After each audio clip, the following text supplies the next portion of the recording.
Good morning all of you. कैसे हैं आप सब? कृष्ण जन्माष्टमी की आप सभी को हार्दिक शुभकामनाएं। नॉन कोडेट्स बायोलॉजी के अंदर हम एनिमल्स का क्लासिफिकेशन है, उसमें नॉन कोडेट्स का जो पोर्शन था हम वो पढ़ रहे थे। और नॉन कोडेट के पोर्शन में हमने पोरीफेरा, सिलेंटेटा, टीनोफोरा, प्लेटीहेलमिन्थीज जो 4 फाइलम थे वो पढ़े थे। आज एक और फाइलम पढ़ने जा रहे हैं।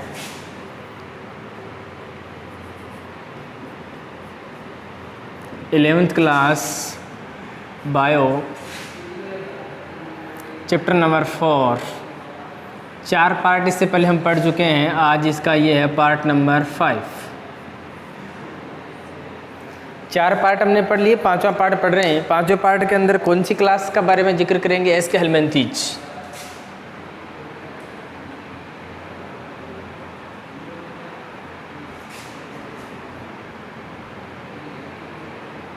एस्केहेलमिन्थीज ये फाइलम पढ़ेंगे।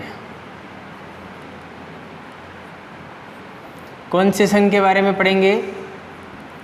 एस्केहेलमिन्थीज संघ के बारे में पढ़ेंगे। एस्केहेलमिन्थीज का एक नाम और है निमेटहेलमिन्थीज। निमेटहेलमिन्थीज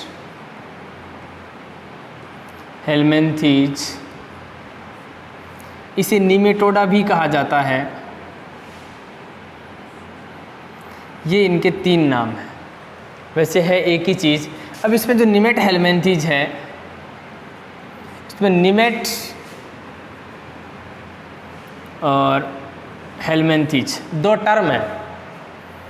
ये जो 2 शब्द है, एक निमेट और दूसरा हेलमिन्थीज। तो निमेट का मतलब होता है थ्रेड और हेलमिन्थीज का मतलब होता है वर्म। थ्रेड का क्या अर्थ है? थ्रेड का मतलब होता है धागा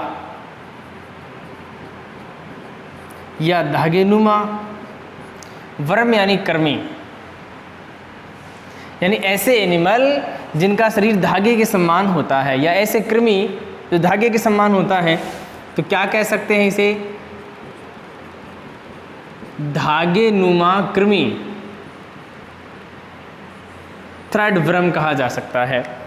अच्छा, इसके जो जंतु हैं वो कुछ गोल होते हैं, राउंड वर्म, इसलिए इनको राउंड वर्म या गोल कृमि भी कहा जाता है। तो कौन कौन सी नई चीज़ें हैं इसके बारे में? एक तो इनको राउंड वर्म कहते हैं, गोल कृमि होते हैं। और दूसरे कौन से हैं? सूत्रकृमि, धागे के जैसे हैं, इसलिए इनको क्या कहेंगे? सूत्रकृमि।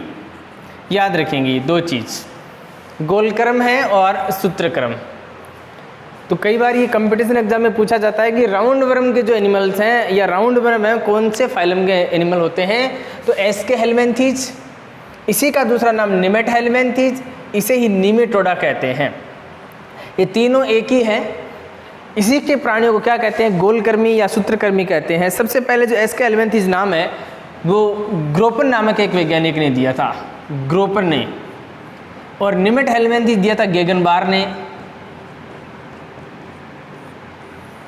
तो निमेटहेलमिन्थीज जो नाम है वो तो दिया था एक साइंटिस्ट जिसका नाम गेगनबार था। एस्केहेलमिन्थीज नाम दिया ग्रोपन ने। ये भी आप याद रखेंगे। अब हम इसके कुछ एनिमल्स की बात करेंगे, इसके सामान्य लक्षणों की बात करते हैं कि एस्केहेलमिन्थीज या निमेटहेलमिन्थीज के जो एनिमल्स हैं उसमें क्या क्या फीचर्स होते हैं, क्या क्या लक्षण होते हैं। तो ये आप नोट करेंगे। अच्छा, दूसरी बात मैंने लास्ट वीडियो में भी बताया था, क्योंकि प्लेटीहेलमिन्थीज में भी प्लेट होती है। प्लेट का मतलब चपटे, वर्म का मतलब या हेलमिन्थीज, ये टर्म तो दोनों में सेम ही था। तो वर्म का अध्ययन क्या कहलाता है? वर्मोलॉजी कहलाता है, यानी कृमि विज्ञान, जिसमें कृमियों का अध्ययन करते हैं। 10वीं क्लास में एक कृमि का अध्ययन थोड़ा सा का आप पढ़कर आए थे, किसी को याद है? 10वीं क्लास में पढ़ा था एक, कौन सा पढ़ा था? यदि कृमि की बात करूं तो वो था ड्रैकनकुलस, पूरा नाम मेडिनेंसिस। कौन सा रोग फैलाता है? नारू या बाला रोग, गंदे पानी से फैलता है ना। वो ड्रैकनकुलस मेडिनेंसिस जो एनिमल है वो एस्केहेलमिन्थीज का ही एक प्राणी है। आई बात समझ में? तो ये चीज़ें नोट कर कर हम इसको मिटाकर अब इसके सामान्य लक्षणों के बारे में हम पढ़ेंगे।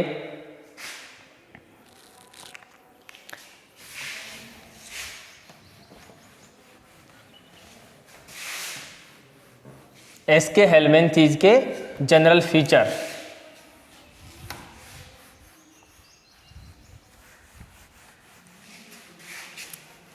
एसके हेलमिंथेस के सामान्य लक्षण कि इस वर्ग के जंतुओं में कौन कौन से मुख्य लक्षण होते हैं। पहला लक्षण, अधिकांश जंतु एक्वाटिक होते हैं, जलीय। अधिकांश जंतु क्या होते हैं? जलीय। कुछ स्वतंत्र होते हैं, यह बात याद रखना। जंतुओं का शरीर द्विपार्श्व सममित या त्रिस्तरीय। जंतुओं का शरीर क्या होता है? अधिकांश जलीय होते हैं, कुछ स्वतंत्र भी होते हैं। शरीर द्विपार्श्व सममित होता है और त्रिस्तरीय, यानी एम्ब्रियो के डेवलपमेंट के दौरान तीनों लेयर बनती हैं। कौन कौन सी लेयर बताया था मैंने, याद है आपको? एक्टोडर्म, एंडोडर्म और मीजोडर्म। याद रखना, तीनों होती हैं, ये भ्रूणीय परिवर्धन के दौरान ही बनती हैं। एक्टोडर्म, एंडोडर्म और मीजोडर्म। इन्हीं के आधार पर यदि तीनों बनती है तो त्रिस्तरीय, और केवल दो का फॉर्मेशन होता है एम्ब्रियो बनने के दौरान, भ्रूण परिवर्धन के दौरान। कब बनती है ये? भ्रूणीय परिवर्धन के दौरान तीनों बनेंगी तो आप इसे त्रिस्तरीय कहेंगे। दो बनती हैं तो द्विस्तरीय। यहाँ पर त्रिस्तरीय है, मतलब तीनों का फॉर्मेशन होता है। अच्छा, और शरीर कैसा होगा? बहुत ज़्यादा मोटा नहीं होता, पतला है, बेलनाकार, कुछ का गोलाकार, सूत्र जैसा, है ना, धागे नुमा लिख सकते हो, तभी तो ये सूत्रकृमि है। कुछ और लक्षण, देहगुहा होती है, वो वास्तविक नहीं होती। देहगुहा वास्तविक नहीं होती तो कैसी होती है? कूट देहगुहा। कूट को क्या बोलते हैं? आभासी कह सकते हो। सूडोसिलोम कूट शब्द है ना, इस कूट शब्द को इंग्लिश में सूडो बोलते हैं। पी साइलेंट रहेगा, SEUDO, सूडो। तो देहगुहा इनमें वास्तविक नहीं होगी। श्वसन तंत्र और परिवहन तंत्र या परिसंचरण तंत्र कह सकते हैं। श्वसन तंत्र और परिवहन तंत्र इनमें नहीं होता है, तो फिर शोषण किसके द्वारा होगा? त्वचा के द्वारा। त्वचा कैसी होती है?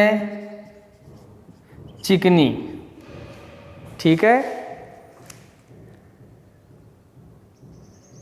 संवेदी अंग पाए जाते हैं। त्वचा पर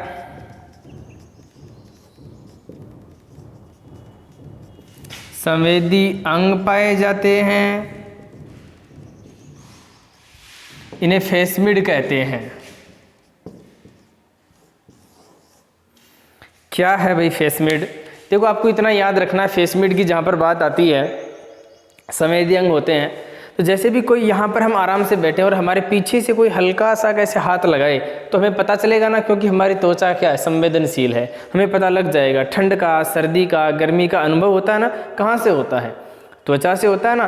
तो कुछ एनिमल ऐसे होते हैं जिनको हाथ लगाओगे तो उनको पता नहीं चलेगा, वे असंवेदी होते हैं। तो ये क्या है? संवेदी है। इनकी त्वचा पर यदि हाथ लगाते हैं या बाह्य कोई एनिमल है इसको टच करता है तो ये महसूस करते हैं उस चीज़ को। तो त्वचा पर क्या पाए जाते हैं? फेसमिड पाए जाते हैं। इन्हें ही संवेदी अंग कहते हैं। बहुत इंपॉर्टेंट चीज़ है ये इसकी। उत्सर्जन तंत्र प्रोटोनेफ्रीडिया का बना होता है।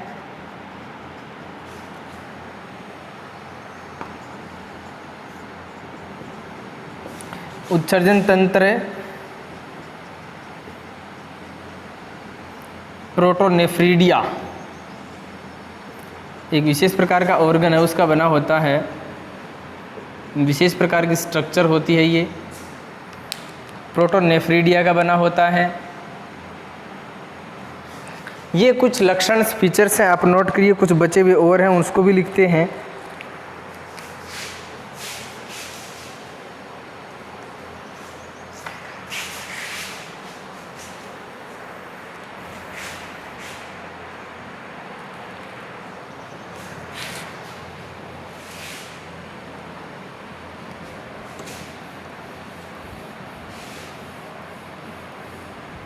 मोबाइल को एक बार रोक के पॉज करके फिर स्क्रीनशॉट ले लिया करो, उसके बाद में आप इसके अच्छे से नोट्स बना सकते हो।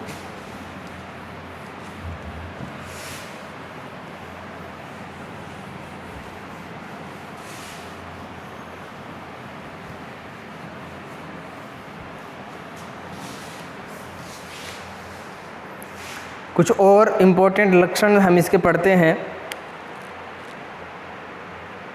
तंत्रिका तंत्र डेवलप होता है,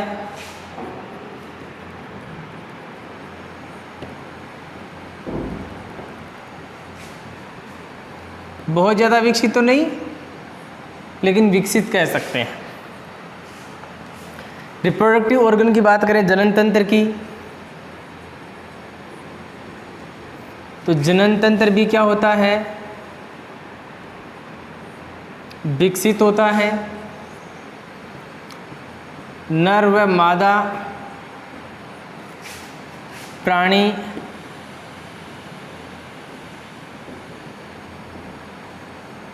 अलग अलग होते हैं, यानी एकलिंगी।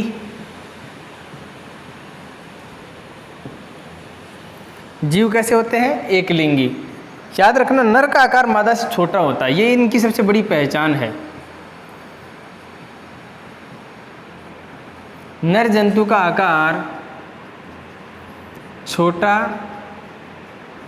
और मादा का आकार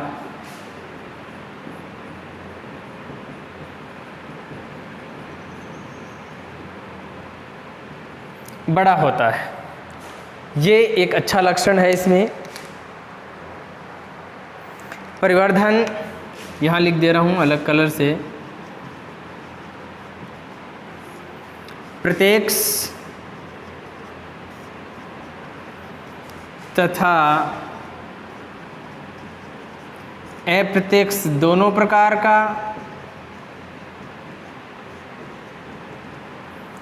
परिवर्धन प्रत्यक्ष और अप्रत्यक्ष दोनों प्रकार का होता है। तो क्या डिफरेंस है भाई इसमें, क्या मीन्स आप निकालते हो? पहले दिन जो कंसेप्ट पढ़ा था चैप्टर नंबर 4 का, वो आपके जहन में रहना चाहिए कि परिवर्धन प्रत्यक्ष होता है मतलब लार्वावस्था नहीं बनती, परिवर्तन अप्रत्यक्ष होता है तो लार्वावस्था बनती है। तो यहाँ पर दोनों प्रकार का क्या होता है, परिवर्धन होता है। तो ये इस जो फाइलम था इसके कुछ मेन लक्षण थे। अब हम पढ़ेंगे इसका क्लासिफिकेशन थोड़ा सा, फिर इसके होने वाले कुछ हानिकारक या लाभदायक महत्व के बारे में। तो ये कुछ जनरल चीज़ें हैं, आप नोट कर लीजिए।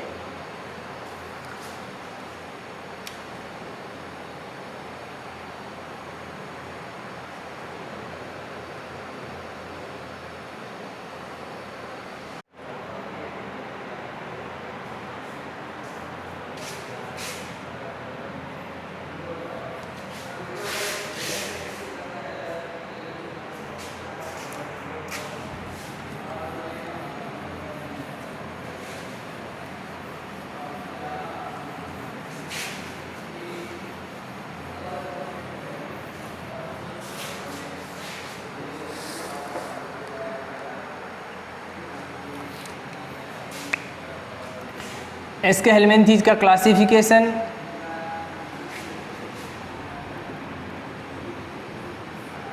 यानी इनका वर्गीकरण कि इन्हें कितने फर्दर भागों में डिवाइड कर सकते हैं। तो डिवाइड करने का हमारे पास कोई बेस, कोई आधार होना चाहिए। तो यहाँ पर जो आधार लेंगे वो लेंगे संवेदी अंग। संवेदी अंग जिसे क्या कहते हैं, फेस्मिड कहते हैं। तो फेस्मिड के आधार पर इसे दो वर्गों में हम डिवाइड करेंगे। कौन कौन से दो वर्ग होंगे?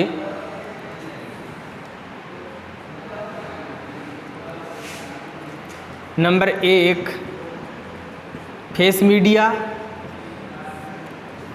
और दूसरा ए शब्द लगा के सेम का सेम।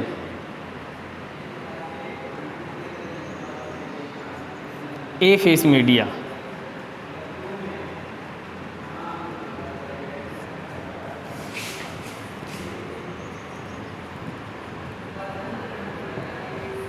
फेस मीडिया और ए फेस मीडिया। तो क्या जो मेन डिफरेंस है वो फेस मीडिया में क्या है? फेस मीडिया में संवेदी अंग होंगे, संवेदी अंग उपस्थित। ए फेस मीडिया में संवेदी अंग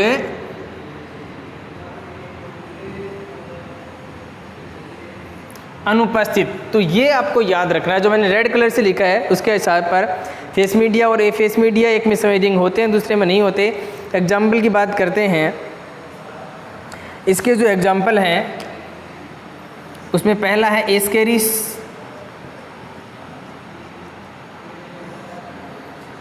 दूसरा वाउचेरिया,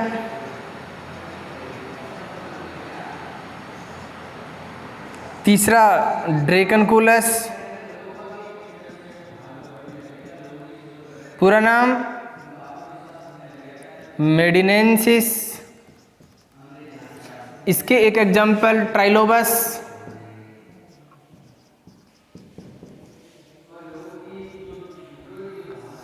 एक ही नाम याद है मेरे जहन में, कुछ देख लेता हूँ बुक से, कुछ और नाम है तो आप लिखेंगे इसमें। डेस्मोस्कोलेक्स, डेस्मोस्कोलेक्स,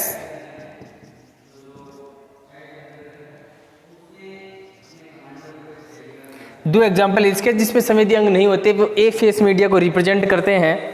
और फेस मीडिया क्या है जिनमें संवेदी अंग होते हैं? Ascaris, Vaucheria. एस्केरिस को क्या कहते हैं? इसे गोल कृमि कहते हैं।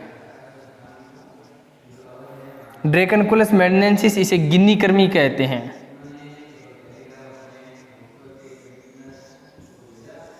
ये गोल कृमि है। वाउचेरिया को कोई नाम है, वाउचेरिया, इसमें एक फाइलेरिया भी होगा।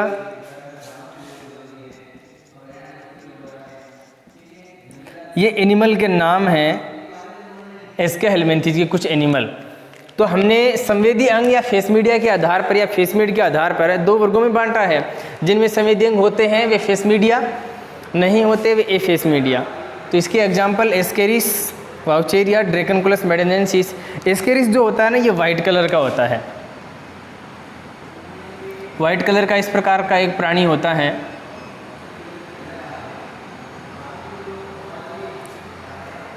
फाइलेरिया या वाउचेरिया है वो थोड़े से इस प्रकार के प्राणी। तो ये एक इनका क्लासिफिकेशन हो गया। अब थोड़ा सा इसका इकोनॉमिक इंपॉर्टेंस के बारे में भी पढ़ेंगे कि इसके जो एनिमल हैं वो लाभदायक है या नुकसानदायक।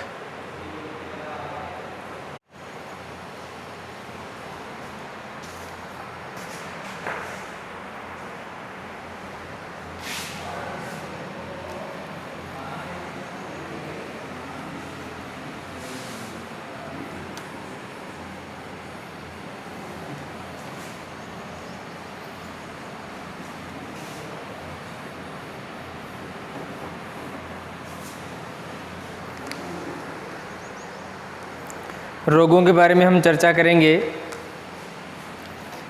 Economic importance,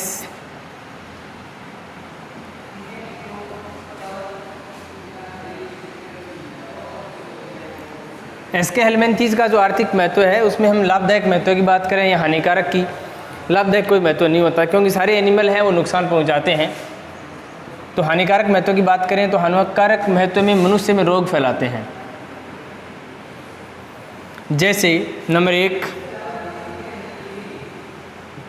Ascaris, Vaucheria. अच्छा ध्यान रखें, इसको कई जगह वुचेरेरिया लिखा भी मिलेगा। वुचेरेरिया या वुचेरिया भी मिलेगा आपको। वाउचेरिया,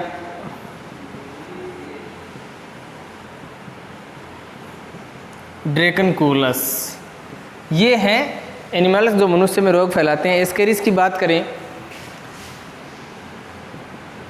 तो मानव की आंत, ड्रैकनकुलस मेडलेंसिस ये जो बाहें हैं या पैर, कंधे के आसपास काख वाला जो पोर्शन है, इसको संक्रमित कर सकते हैं। खुजली है, इससे कुछ और भी रोग होते हैं इसके अलावा, खुजली, अतिसार, ये कुछ महत्वपूर्ण डिजीज़ जो मनुष्य के लिए हानिकारक हैं वो इनसे हो सकती हैं। एस्केरिस, वाउचेरिया, ड्रैकनकुलस, 3 ये बहुत महत्वपूर्ण है। कुछ और भी इसके अंदर एनिमल्स हैं जैसे कि एंकाइलोस्टोमेटा या एंकाइलोस्टोमा, ये भी डिजीज़ फैलाता है। कुछ एनिमल्स का ध्यान में रखना है, लेकिन मेन कौन से हैं? एस्केरिस, वाउचेरिया और ड्रैकनकुलस। तो एस्केरिस जो है वो बायो की लैब में आपको देखने को मिल सकती है। तो इसका ये क्या है, एक लाभदायक महत्व भी है कि बच्चों के अध्ययन की दृष्टि से वाउचेरिया है उसको एस्केरिस है उसको पकड़ कर ला सकते हैं। और लेबोरेटरी के अंदर आपको मिलेंगे स्पॉट्स के रूप में, जो प्रादर्श होते हैं ना, स्पॉट का मतलब होता है प्रादर्श, और प्रादर्श का मतलब होता है ऐसी चीज़ें जिनको मारकर लंबे समय तक रखते हैं बच्चों को दिखाने के लिए एक सैंपल के तौर पर, उन्हें प्रादर्श या स्पॉट्स कहते हैं। तो वो बायोलॉजी की लैब में आपको एस्केरिस मिलेगा। क्या इसकी पहचान रहेगी मेल और फीमेल एस्केरिस की? मेल और फीमेल एस्केरिस, इसकी पहचान क्या होगी? मेल का आकार क्या होगा? छोटा होगा, और इसका आकार क्या होगा? बड़ा। तो ये चीज़ आपको नोट करनी है। पहले ही बताया था ना इसमें कि जंतुओं में जनन तंत्र विकसित होता है, एक लिंगी होते हैं, लेकिन नर जनन या नर जो एनिमल है उसका आकार छोटा रहेगा और मादा का आकार बड़ा रहेगा। इस प्रकार से हमने एस्के हेलमिंथीज जो फाइलम है, जो संघ है, आज इसको कंप्लीट कर लिया। लास्ट क्लास में हमने प्लेटीहेलमिंथीज पढ़ा था, एस्के हेलमिंथीज आज हो गया। तो होमवर्क के तौर पर या खुद की स्टडी के लिए आपको क्या करना है? प्लेटीहेलमिंथीज और एस्के हेलमिंथीज में अंतर की एक सारणी बनानी है कि दोनों में क्या समानताएं हैं और क्या अंतर है। 2 सारणी बनाएंगे, प्लेटीहेलमिंथीज और एस्के हेलमिंथीज में अंतर, एक दोनों में समानता क्या क्या हो सकती हैं। अच्छे से बनाओगे तो जहन में, एक माइंड में एक इसकी तस्वीर सी फिट हो जाएगी कि दोनों में क्या डिफरेंस है। वरना तो प्लेटीहेलमिंथीज और एस्के हेलमिंथीज के एनिमल के बच्चों लगभग एक जैसे ले लेते हैं, लेकिन ऐसा होता नहीं है। कुछ बहुत सारे लक्षण क्या होते हैं? अलग अलग होते हैं, डिफरेंट होते हैं। तो इन्हीं लक्षणों के आधार पर आपको एक टेबल बनानी है अंतर की और समानता की। ठीक है, चलिए, तो अच्छी तरीके से स्टडी करते रहिए। Best of luck.